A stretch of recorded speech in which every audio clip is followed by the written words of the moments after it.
It's Friday, November 22nd. I'm Lisa Rufiange. And I'm Paul Hukalak, and this is TV7.ca News. This week, the Art Gallery of St. Albert is looking for artists.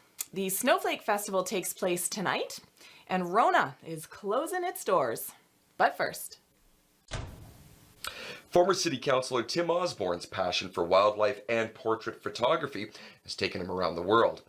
Memory Roth talked to him about photography in this week's Art in the City.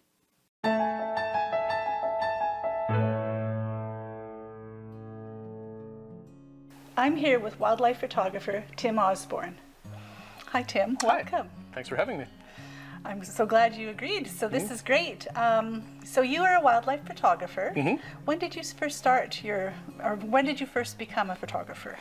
Yeah, I've always been interested in photography. So even when I was a kid, I was taking some pictures. I think when I got much more into photography is when digital photography came around. I think that really created an opportunity to experiment a bit more and to get some instant feedback on how things were going. And then when my daughter was born, as a new parent, I started taking a lot of photos. And so that's probably when I really started to learn a lot about how to take good photos. And over time, I've just kind of kept learning and tried to expand a little bit what I do with my photography. So what brought you into wildlife?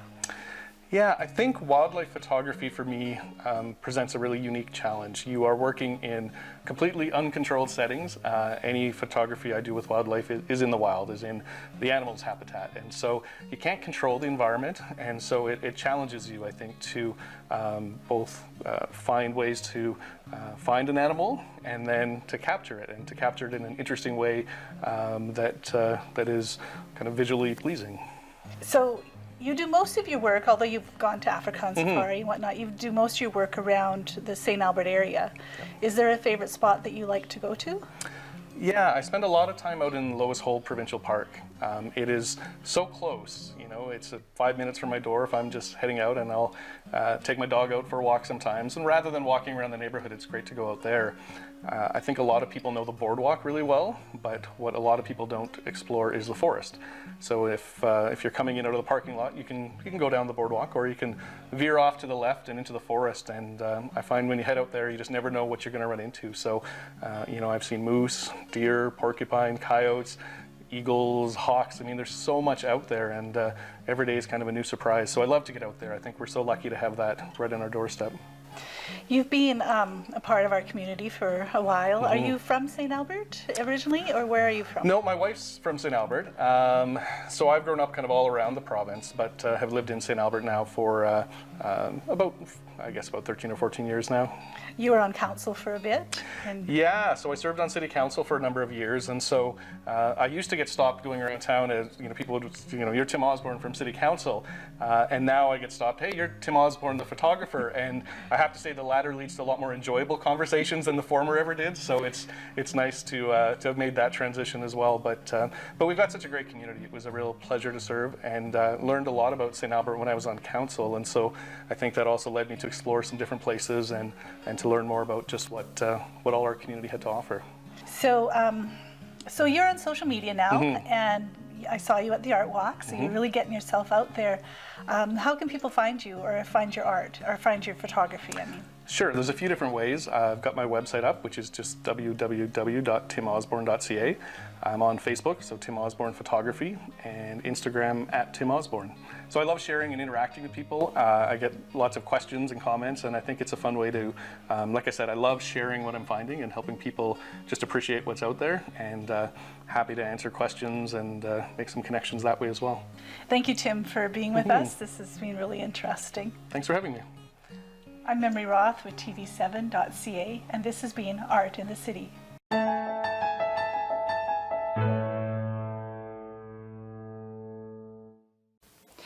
The Art Gallery of St. Albert is a contemporary, non-profit public art gallery that is seeking submissions from artists or artist groups of all artistic and cultural backgrounds, working in all styles and mediums for exhibition in the 2021 calendar year.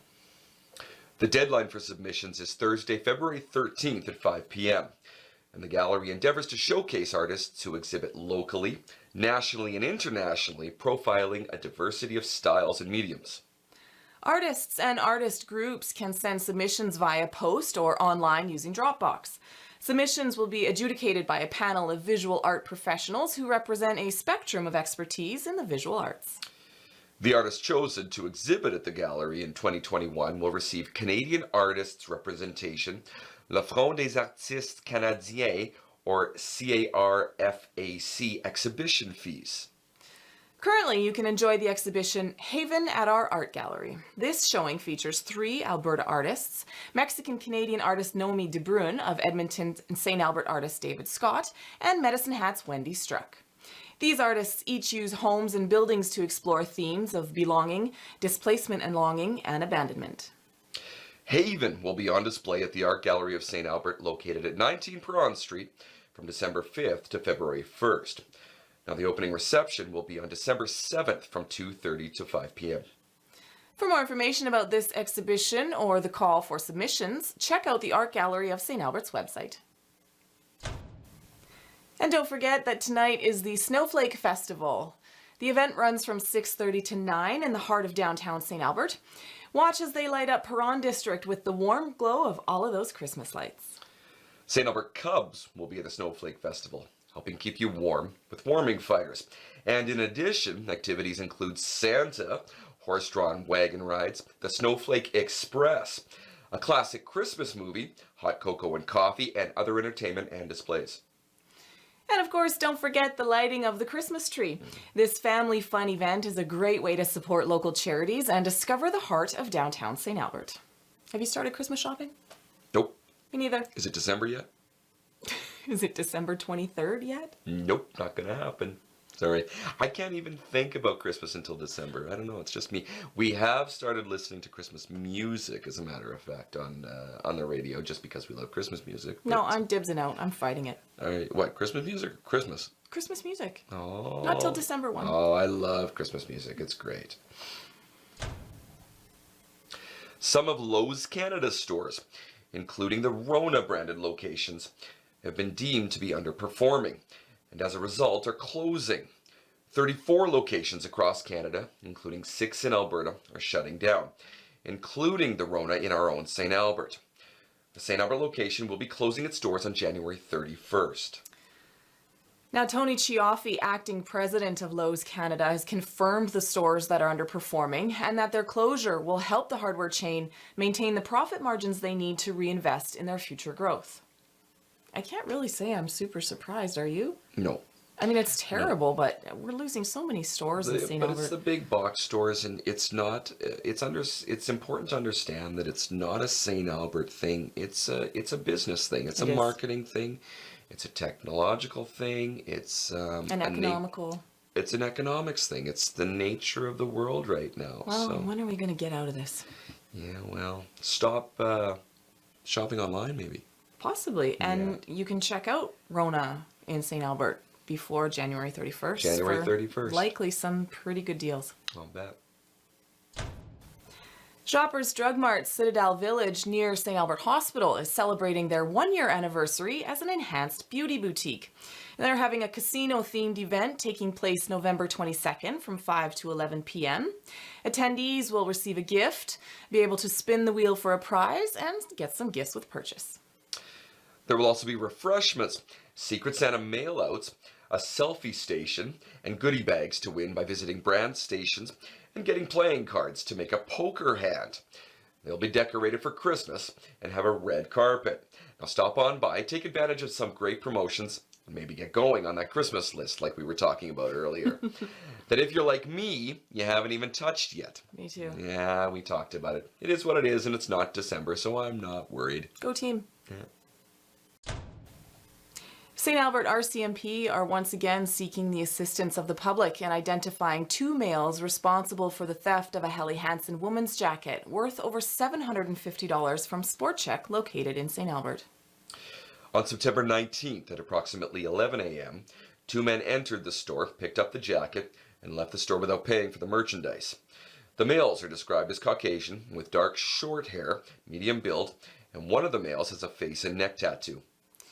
Now, if you have information about this or any other crime, as always, contact St. Albert RCMP at 780-458-7700.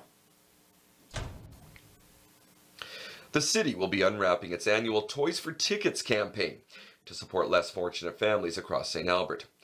Municipal Enforcement Services began the successful campaign back in 2009, which provides an opportunity for individuals to give new toys as payment for their parking tickets. Now, for tickets issued between November 15th and November 29th, the city will accept new, unwrapped toys as an alternative form of payment for parking violations. Toys received will be donated to the Filibus campaign, led by St. Albert Transit and Diversified Transportation, as part of the St. Albert Kinet's Christmas Hamper campaign. And last year, staff accepted 175 toys valued at over $4,300. The city also received toy donations from residents who did not receive a parking ticket, but wanted to take part in the program anyways. And toys will be accepted for eligible parking tickets only if the ticket is paid within the early payment date range. Toys are new, age appropriate, from newborn to 16 years, and in original packaging. The value of the toy must equal or exceed $25, and a receipt must be presented at the time of payment. Payment will be accepted at the St. Albert RCMP detachment on Mondays from 8 a.m. to 9 p.m. or Tuesdays to Fridays from 8 a.m. to 6:30 p.m. or Saturdays 8 a.m. to 5 p.m. And it's important, everybody, to understand that the older kids have a tough time getting the toys. So maybe think about the older kids a little bit more than the younger ones. I love this initiative. It's a great initiative. It really you guys is. Get in there, get involved. And again, even if you don't have a parking ticket that you want to clean your slate of, it's important to get involved. So please do remember that it's the older kids too that a lot of people tend not to donate to. Very true.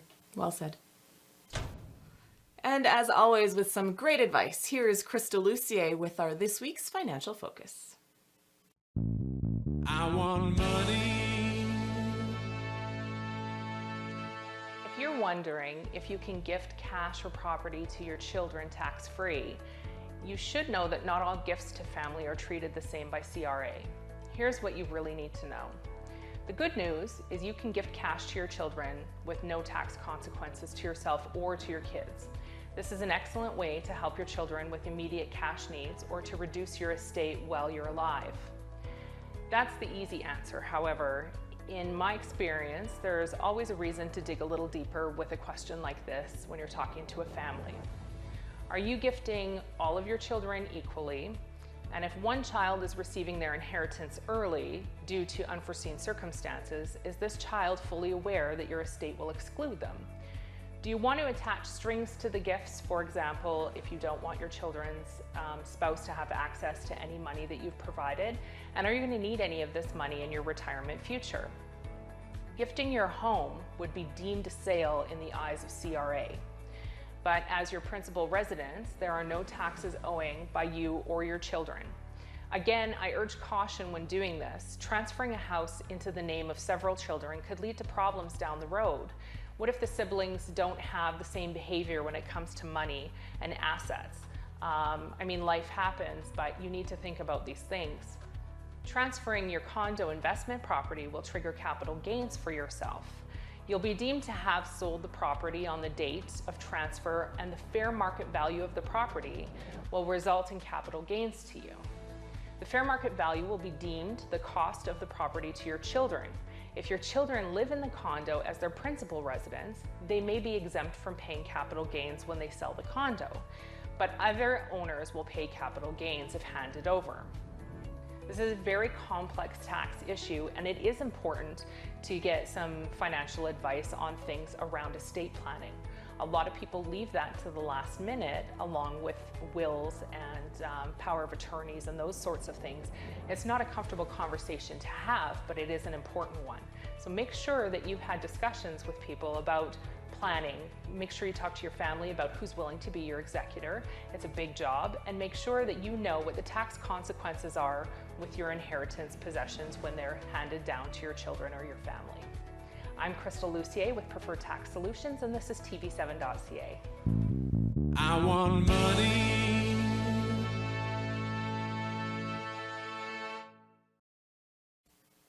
And Michelle Parker keeping it fit with Let's Get Fit.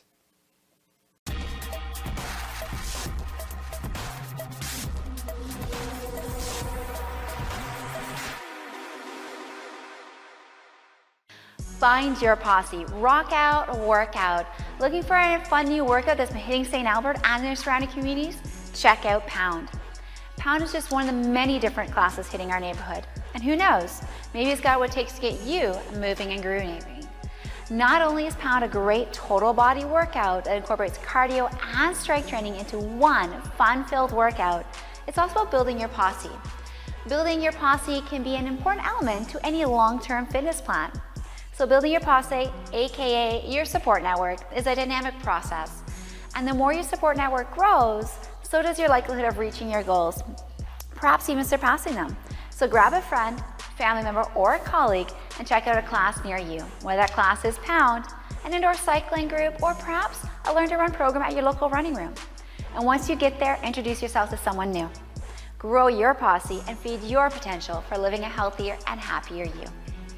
All right, we are going to be taking our move of the week back down to the floor. We're going to be engaging a little bit more of that core. We've got the plank to a T today. All right, everyone, if you're ready, join me on the floor. All right, welcome everyone back down to the floor. So as I mentioned, we're going to be doing our plank to a T.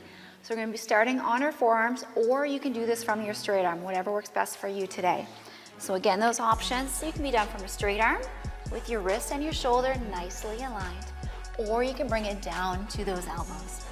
Keeping your glutes engaged as well as your quads and hamstrings along with that core. We're going to tip ourselves up into that T formation with our hands coming towards the ceiling, taking a look up at your hand, and then bringing it back down to the floor. So again, you can do this with straight arms or a bend. Once you've done one side, we're going to flip to the opposite and bring it all the way up and all the way back down. Now, if this isn't quite right for you yet, start with your arms lengthened, and when you tilt out to the side, you can bring that one knee down to the ground, reach it up, come back down to the floor, come back into your plank position before transitioning to your opposite side and bringing it back down. Working that core, getting into some of that rotation. And everyone, again, this is your move of the week, the plank to a T. Everyone from TV7.ca News, I'm Michelle Parker. Have a great day.